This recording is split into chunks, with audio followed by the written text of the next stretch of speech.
10 മണി കഴിഞ്ഞ നേരത്ത് അവർ ഓഡിറ്റോറിയത്തിൽ എത്തി. കൃഷ്ണയും മീനാക്ഷിയും ഇറങ്ങിയതിനു പിന്നാലെ മറ്റു ബന്ധുക്കളും അടുത്തടുത്ത വാഹനങ്ങളിൽ വന്നിറങ്ങി. മണ്ഡപം അലങ്കരിക്കുന്നതിനും മറ്റെല്ലാ കാര്യങ്ങൾക്കും നേതൃത്വം കൊടുത്തുകൊണ്ട് മീനാക്ഷിയുടെ അമ്മാവന്മാർ നേരത്തെ തന്നെ എത്തിയിരുന്നു. മീനാക്ഷിയും കൃഷ്ണയും നേരെ റെസ്റ്റ് റൂമിലേക്ക് പോയി. 11-നും 11:30-നും ഇടയിലാണ് മുഹൂർത്തം നിശ്ചയിച്ചിരുന്നത്. കല്യാണത്തിന് ക്ഷണം കിട്ടിയവരൊക്കെയും വന്നു തുടങ്ങുന്നതേയുള്ളൂ. ബന്ധുജനങ്ങളിലെ ചില സ്ത്രീകളും കുട്ടികളും റെസ്റ്റ് റൂമിലും അതിനടുത്തുമായി തിങ്ങി നിറഞ്ഞു നിന്നു. സാരിയുടെ നിറം നന്നായി, ആഭരണങ്ങളുടെ ഡിസൈൻ കൊള്ളാം, കുറച്ചുകൂടി മുല്ലപ്പൂ വെക്കാമായിരുന്നില്ലേ തുടങ്ങിയവരുടെ അഭിപ്രായങ്ങളും നിർദ്ദേശങ്ങളും നീണ്ടുപോയി. ഇരിപ്പിടങ്ങളിൽ പോയി ഇരിക്കാൻ മറ്റുള്ളവർ പറഞ്ഞിരുന്നെങ്കിലും കൂട്ടാക്കാതെ വന്നവരിൽ പലരും റെസ്റ്റ് റൂമിൽ തന്നെ നിന്നു. വന്നവരുടെ എല്ലാ നോട്ടവും സംസാരവും അവർക്കിടയിൽ അണിഞ്ഞൊരുങ്ങി. പ്രദർശന വസ്തു പോലെയുള്ള ഇരിപ്പും ബുദ്ധിമുട്ടുണ്ടാക്കുന്നു എന്ന് മീനാക്ഷിയുടെ മുഖം വിളിച്ചോതുന്നുണ്ടായിരുന്നു. എനിക്കെന്തോ വല്ലാത്തൊരു സഫോക്കേഷൻ, മറ്റുള്ളവർ കേൾക്കാതെ മീനാക്ഷി കൃഷ്ണയോട് പറഞ്ഞു. എല്ലാവരും ഇങ്ങനെ ചുറ്റുകൂടി നിൽക്കുന്നതിൻ്റെ കൃഷ്ണ മന്ദഹസിച്ചു.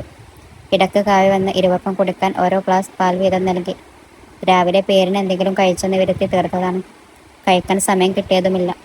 പുലർച്ചെ എഴുന്നേറ്റ് തുടങ്ങിയ ഒരുക്കമാണ്. ഇത്രയും മണിക്കൂറുകൾ നീളുമെന്ന് അറിഞ്ഞില്ല.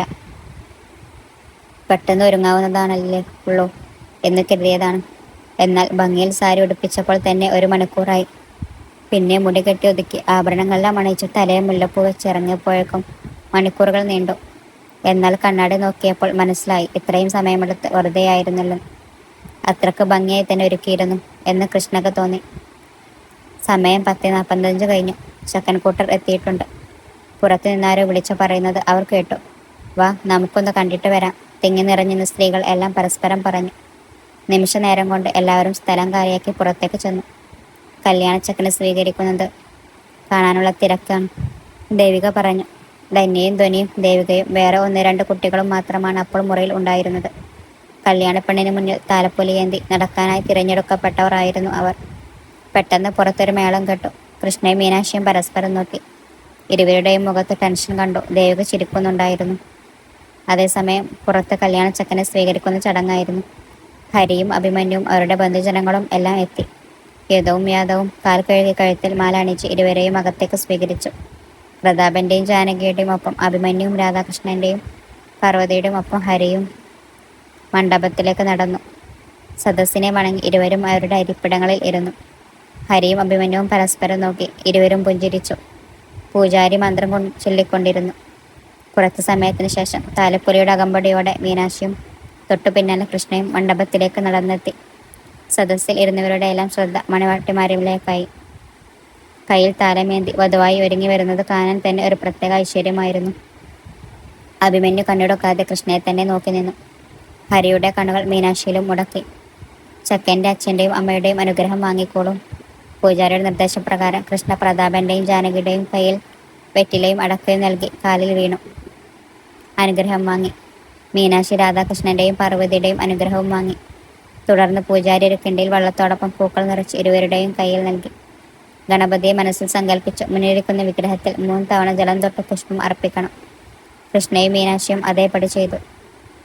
ഇനി നന്നായി പ്രാർത്ഥിച്ചോളൂ, അദ്ദേഹം വീണ്ടും പറഞ്ഞു. ഇരുവരും കണ്ണുകൾ അടച്ചു 1 നിമിഷം പ്രാർത്ഥിച്ചു.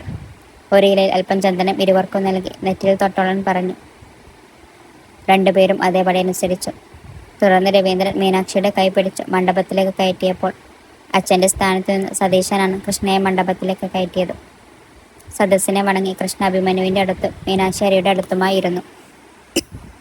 ഹരികൃഷ്ണയെ നോക്കി. അവൾ തിരികെയും. പരസ്പരം ഒരു പുഞ്ചിരി ഇരുവരും കൈമാറി. ഇരു കൂട്ടരുടെയും അടുത്ത ബന്ധുക്കൾ തൊട്ടുപിറകിലായി നിൽക്കുന്നുണ്ടായിരുന്നു. വളരെയധികം സന്തോഷത്തോടെയും അതിലുപരി പ്രാർത്ഥനയോടെയും എല്ലാവരും കാണപ്പെട്ടു. ഹരി ഇടക്ക് കൃഷ്ണയെ നോക്കി. ഒരു നേർത്ത പുഞ്ചിരി ഇരുവരും പങ്കുവച്ചു. മുഹൂർത്തമായി, താലിയെടുത്തു കൊടുത്തോളൂ. കൃഷ്ണയുടെ ഹൃദയതാളം മുറുകി വന്നു. പൂജാരിയുടെ നിർദ്ദേശപ്രകാരം അനുസരിച്ച് പ്രതാപൻ താലി അഭിമന്യുവിൻ്റെ കൈകളിലേക്ക് നൽകി. രാധാകൃഷ്ണൻ ഹരിയുടെ കൈയിലേക്കും. മേളം മുഴങ്ങി. മണ്ഡപത്തിൻ്റെ ഇരുവശങ്ങളും വീഡിയോഗ്രാഫർമാർ കവർന്നെടുത്തു. ക്യാമറ ഫ്ലാഷുകൾ തുടരെ മിന്നിക്കൊണ്ടിരുന്നു. കടന്നു വരുന്ന സദസ്സിൻ്റെയും ബന്ധുക്കളുടെയും മുൻപിൽ അഗ്നിസാക്ഷിയായി അഭിമന്യു കൃഷ്ണവേണിയുടെ കഴുത്തിൽ താലി ചാർത്തി. കണ്ണുകൾ അടച്ചു കൈകൾ കുപ്പി പ്രാർത്ഥനയോടെ അവൾ ഇരുന്നു. ഹരി മീനാക്ഷിയുടെ കഴുത്തിലും താലി ചാർത്തി. ബന്ധുക്കളും സദസ്സിലെ ജനങ്ങളും വധുവരന്മാരുടെ തലയിൽ പൂക്കൾ കൊണ്ട് അഭിഷേകം നടത്തി. നാരായണിയമ്മ കണ്ണുകൾ തുടച്ചു. 4 പേരെയും നോക്കി ദൈവത്തോട് നന്ദി പറഞ്ഞു. ചെപ്പിലെ സിന്ദൂരം അഭിമന്യു കൃഷ്ണയുടെ നിറകിൽ തൊട്ടുകൊടുത്തു. ഇനി എഴുന്നേറ്റോളൂ, പൂജാരി പറഞ്ഞു. 4 പേരും എഴുന്നേറ്റ് നിന്നു. ചക്കനും പെണ്ണും പരസ്പരം മാല അണിയിക്കുക. അവർ മാല അണിയിച്ചു. ഇനി പുടവ നൽകാം. ഭർത്താവിൻ്റെ കാൽ തൊട്ട് വന്ദിച്ച് പുടവ വാങ്ങിക്കോളും, കൃഷ്ണയോടും മീനാക്ഷിയോടും പൂജാരി പറഞ്ഞു. കാൽ തൊട്ട് വന്ദിച്ച് ഹരിയുടെ കയ്യിൽ നിന്നും മീനാക്ഷി അഭിമന്യുവിൻ്റെ കയ്യിൽ നിന്നും കൃഷ്ണയും പുടവ വാങ്ങി. പുടവ നൽകാൻ നേരം വീണ്ടും അഭിയുടെയും കൃഷ്ണയുടെയും കണ്ണുകൾ തമ്മിൽ ഉടക്കി. ഉടനടി കൃഷ്ണ മിഴികൾ താഴ്ത്തി നിന്നു. കന്യാദാനം നടത്താനായി ചുമതലപ്പെട്ടവർ മുന്നോട്ട് വരിക, പൂജാരി ഉരക്കെ പറഞ്ഞു. സതീശനാണ് കൃഷ്ണയുടെ കന്യാദാനം നടത്തിയത്. രവീന്ദ്രൻ മീനാക്ഷിയുടെയും കൃഷ്ണയുടെ കയ്യിൽ വെറ്റിലയും അടക്കയും വെച്ചു. അതിനു മുകളിലായി അഭിമന്യുവിൻ്റെ കൈ പിടിച്ചു വെച്ചു. സതീശൻ ഒരു നിമിഷം കണ്ണുകൾ അടച്ചു. ആത്മസംതൃപ്തിയോടെ അയാൾ ഇരുവരെയും നോക്കി. അതേ സംതൃപ്തി നിറഞ്ഞ മുഖത്തോടെ രവീന്ദ്രനും മീനാക്ഷിയും കന്യാദാനം നടത്തി. തുടർന്ന് 3 തവണ മണ്ഡപത്തെ വലം വെച്ചു നിന്ന് അഭയും കൃഷ്ണയും ഹരിയും മീനാക്ഷിയും വെച്ച് ഒപ്പുവെച്ചു. നിയമപരമായ കൃഷ്ണവേണി അഭിമന്യുവിൻ്റെ ഭാര്യയായി. മീനാക്ഷി ഹരിയുടെയും. താലികെട്ട് കഴിഞ്ഞതോടുകൂടി സദ്യ ആരംഭിച്ചിരുന്നു. വന്നവർ പലരും കഴിക്കാനായി സദ്യാലയത്തിലേക്ക് കയറി. മറ്റു ചിലർ തങ്ങളുടെ ഊഴം അനുസരിച്ച് കാത്തുനിന്നു. പിന്നീട് ഫോട്ടോ സെക്ഷനായിരുന്നു. ബന്ധുക്കൾ കടന്നുവരവും സ്റ്റേജിൽ കയറി സമ്മാനം നൽകുകയും ഫോട്ടോ എടുക്കുകയും ചെയ്തു. ഫോട്ടോഗ്രാഫേഴ്സ് വധുവരന്മാരെ പല ആംഗിളിലും പോസിലും നിർത്തി ഫോട്ടോ എടുത്തുകൊണ്ടിരുന്നു. കുറച്ചു നേരം ഇടവേള നൽകിക്കൊണ്ട് അവർ ഭക്ഷണം കഴിക്കാനായി അകത്തേക്ക് നടന്നു. അഭിമന്യുവും കൃഷ്ണയും ഇരുന്നതിൻ്റെ തൊട്ടടുത്തായി ഹരിയും മീനാക്ഷിയും ഇരുന്നു. ഹരി വിളിച്ചു. എന്താ? അഭിമന്യു പെട്ടെന്ന് തലയുയർത്തി. കൃഷ്ണയെ ഇവിടെ ഇരുത്താമോ? എൻ്റെ ഇടതുവശത്ത്. Just for this time, Hari നിഷ്കളങ്കമായി ചോദിച്ചു. കൃഷ്ണയും മീനാക്ഷിയും കണ്ണു മിഴിച്ചു നോക്കി. എന്നാൽ അഭിമന്യു പ്രത്യേകിച്ച് ഭാവഭേദം ഒന്നും ഉണ്ടായില്ല. Yes, of course. അവൻ പുഞ്ചിരിയോടെ തന്നെ കൃഷ്ണയെ തൻ്റെ വലതുവശത്തിരുത്തി. ഹരിയും പുഞ്ചിരിച്ചു. പതിയെ പോലെ അവൻ്റെ ഇടതും വലതുമായി മീനാക്ഷിയും കൃഷ്ണയും ഇരുന്നു. കഴിക്കുന്നതിനിടയിൽ കൃഷ്ണ അഭിയെ നോക്കി. ഹരിയേട്ടൻ അങ്ങനെ പറഞ്ഞത് അഭിക്ക് ഇഷ്ടക്കേടുണ്ടാക്കി കാണുമോ എന്നൊരു ചിന്ത അവൾക്കുണ്ടായിരുന്നു. അഭി അവളെ കണ്ണുകൾ ചെമ്മി കഴിക്കാൻ ആംഗ്യം കാട്ടി. അവൻ്റെ മുഖത്തെ പുഞ്ചിരി കൃഷ്ണയുടെ മുഖത്തും പുഞ്ചിരി വിടർത്തി. ഭക്ഷണത്തിന് ശേഷം ഔട്ട്ഡോർ ഫോട്ടോഷൂട്ടായിരുന്നു. അത് മണിക്കൂറുകളോളം നീണ്ടു. ചെക്കൻ്റെ വീട്ടിലേക്ക് ഇറങ്ങാൻ സമയമായി. ആരോ പറയുന്നത് കേട്ടു.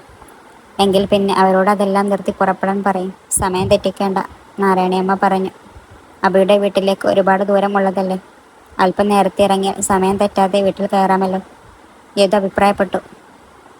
ഇപ്പോഴേ ഇറങ്ങിയേക്കാം അല്ലടാ, അഭിമന്യുവിൻ്റെ മൂത്ത ചേട്ടൻ അർജുൻ ചോദിച്ചു. വൈകിക്കേണ്ട, ഉടനെ ഇറങ്ങാം. അവരൊക്കെ ഇവിടെ? അഭി അന്വേഷിച്ചു.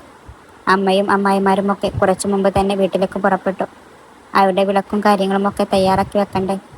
നമുക്ക് തിരിച്ചാലോ? അഭി കൃഷ്ണയോട് ചോദിച്ചു. അവളൊന്ന് മൂളി. എല്ലാവരോടും യാത്ര പറയാനായി കൃഷ്ണ ഓഡിറ്റോറിയത്തിലേക്ക് നടന്നു. ബന്ധുമിത്രാദികൾ എല്ലാം അവിടെ ഉണ്ടായിരുന്നു. രവീന്ദ്രനും സതീശനും ഒരു കോണിലായി മാറി നിൽക്കുന്നത് അവൾ കണ്ടു. മെല്ലെ ഇരുവരുടെയും അകത്തേക്ക് അവൾ നടന്നു. 2 പേരെയും കണ്ണിയും വെട്ടാതെ കുറച്ചു നേരം നോക്കി നിന്നു. അച്ഛ, അവൾ ഇരുവരെയും കൈകൾ കൂട്ടിപ്പിടിച്ചു. ഞാൻ ഇറങ്ങുക, പുഞ്ചിരിയോടെ അവൾ പറഞ്ഞു. പോയിട്ട് വാ മോളെ, ഇതുമ്പലോടെ അവർ പറഞ്ഞൊപ്പിച്ചു. അതോടൊപ്പം അവരുടെ കണ്ണുനീർ അവളുടെ കൈകളെ നനച്ചുകൊണ്ടിരുന്നു. പക്ഷേ താൻ കരയില്ലെന്ന് ആദ്യം തന്നെ കൃഷ്ണ മനസ്സിൽ തീരുമാനിച്ചുറപ്പിച്ചിരുന്നു. എന്താ അച്ഛ, കരഞ്ഞുകൊണ്ടാണോ എന്നെ യാത്ര അയക്കുന്നത്? ഇരമ്പി വന്ന കണ്ണീരിനെ ഒളിപ്പിച്ചുകൊണ്ട് അവൾ ചോദിച്ചു. ഏയ്, കരഞ്ഞില്ല. പെട്ടെന്ന് തന്നെ ഇരുവരും കണ്ണുകൾ തുടച്ചു പുഞ്ചിരിക്കാൻ ശ്രമിച്ചു. മോൾ പോയി വാ, അവർ പറഞ്ഞു. കൃഷ്ണ 2 പേരുടെയും കാലിൽ വീണ് അനുഗ്രഹം വാങ്ങി ഓഡിറ്റോറിയത്തിന് പുറത്തേക്കിറങ്ങി. അവരും അവളോടൊപ്പം പുറത്തേക്ക് വന്നു. അവിടെയായി മാറി നിന്നിരുന്ന സുഭദ്രയോടും ശോഭയോടും യാത്ര പറഞ്ഞു. അവർ ഒന്ന് ചിരിച്ചെന്ന് വരുത്തി. എന്നാൽ പാർവതിയിൽ നിന്ന് അതുപോലും ഉണ്ടായില്ല. ധന്യയും ധ്വനിയും ഹൃദയവും കൃഷ്ണയെ കെട്ടിപ്പിടിച്ച് സന്തോഷത്തോടെ പോയി വരാൻ പറഞ്ഞു. യദുവിനോടും കവിയോടും നിവ്യമോളോടും യാദവിനോടുമൊക്കെ യാത്ര പറഞ്ഞ ശേഷമാണ് അവൾ മീനാക്ഷിക്കരികിലെത്തിയത്. ഒരു തേങ്ങലോടെ അവർ കൃഷ്ണയെ കെട്ടിപ്പിടിച്ചു. കുറേ നേരം ആ നിൽപ്പ് തുടർന്നു. പുഞ്ചിരിയോടെ തന്നെ കൃഷ്ണ അവളോട് യാത്ര പറഞ്ഞു. ഹരിയുടെ നേരെ തിരിഞ്ഞു കൈകൾ രണ്ടും കെട്ടി അവളെ വീക്ഷിച്ച് നിൽക്കുകയായിരുന്നു അവൻ. ഹരിയേട്ടാ, ഞാൻ പോവുകയാണ്, അവൾ അവൻ്റെ കണ്ണിലേക്ക് നോക്കി പറഞ്ഞു. തന്നെ പോലെ തന്നെ അവൻ്റെ കണ്ണുകളും സങ്കടക്കടൽ ഒളിപ്പിച്ചു വെച്ചിരിക്കുകയാണെന്ന് കൃഷ്ണക്ക് തോന്നി. പോയിട്ട് വാ കൃഷ്ണ, അവളുടെ കൈകളെ പിടിച്ചുകൊണ്ട് ഹരി പറഞ്ഞു. കൺകോണിൽ നീരുറവ ഉണ്ടാക്കുന്നത് അവൾ അറിയുന്നുണ്ടായിരുന്നു. അത് പൊട്ടിപ്പുറപ്പെടുന്നതിന് മുമ്പ് തന്നെ അവൾ കൈകൾ പിൻവലിച്ചു. അച്ചമ്മ എവിടെ? അവൾ ഹരിയോട് ചോദിച്ചു. ആളുകൾക്ക് പിറകിലായി നാരായണിയമ്മ നിൽപ്പുണ്ടായിരുന്നു. കൃഷ്ണ അവൾക്കരികിലേക്ക് നടന്നെടുത്തു. കാൽ തൊട്ട് വണങ്ങി അനുഗ്രഹം വാങ്ങി. ഒരു നിമിഷം കഴിഞ്ഞ കാലങ്ങൾ അവളുടെ മനസ്സിലേക്ക് ഓടിയെത്തി. ആരാരുമില്ലാതെ നിന്ന് തന്നെ കൈപ്പിടിച്ച് കൂട്ടിക്കൊണ്ടുവന്ന നാരായണിയമ്മയും അവരുടെ കൈകൾ തൂങ്ങി വന്ന 12 വയസ്സുകാരി കൃഷ്ണയും അവിടെ നിന്ന് ഇന്നേ നാൾ വരെ തന്നെ സംരക്ഷിച്ചു പോന്ന അച്ചമ്മ.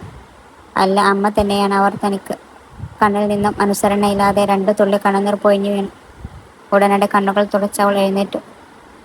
പെട്ടെന്ന് ഇരു കൈകളും കൊണ്ട് നാരായണിയമ്മ അവളെ ചേർത്ത് പിടിച്ചു, നെഞ്ചോട് ചേർത്തു. അപ്രതീക്ഷിതമായി ഉള്ളവരുടെ തീരുമാനത്തിൽ ഒരു നിമിഷം അവൾ പകച്ചുപോയി. അവരുടെ കണ്ണുകൾ നിറഞ്ഞിരുന്നു.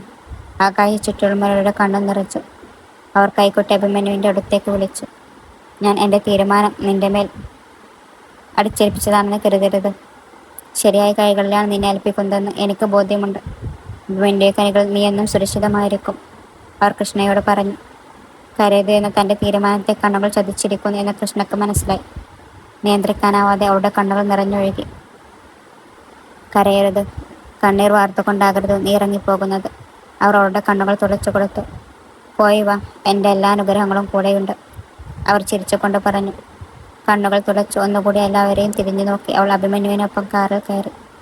ഹരി അവളെ കൈകൾ വീശി കാണിച്ചു. കൃഷ്ണ തിരികെയും. അവരുടെ വണ്ടി കണ്ണിൽ നിന്നും മായുന്നതുവരെ ഹരി ആ നിൽപ്പ് തുടർന്നു. മനസ്സിന് ഭാരം കൂടുന്നതിനൊപ്പം അവൻ്റെ ഉള്ളിൽ മീനാക്ഷിയുടെ മുഖം തെളിഞ്ഞു വന്നു. അവൻ്റെ കൈകൾ പതിയെ അവളുടെ കൈകൾ പിടുത്തം മുറുക്കി. ഒരു ചെറുപുഞ്ചിരിയോടെ മീനാക്ഷി ഹരിയോട് ചേർന്ന് നിന്നു. തിരികെയുള്ള യാത്രയിൽ വണ്ടിയിൽ ഇരുന്ന് നിശബ്ദമായി കരയുകയായിരുന്നു കൃഷ്ണ. മനസ്സ് വിങ്ങുകയാണ്.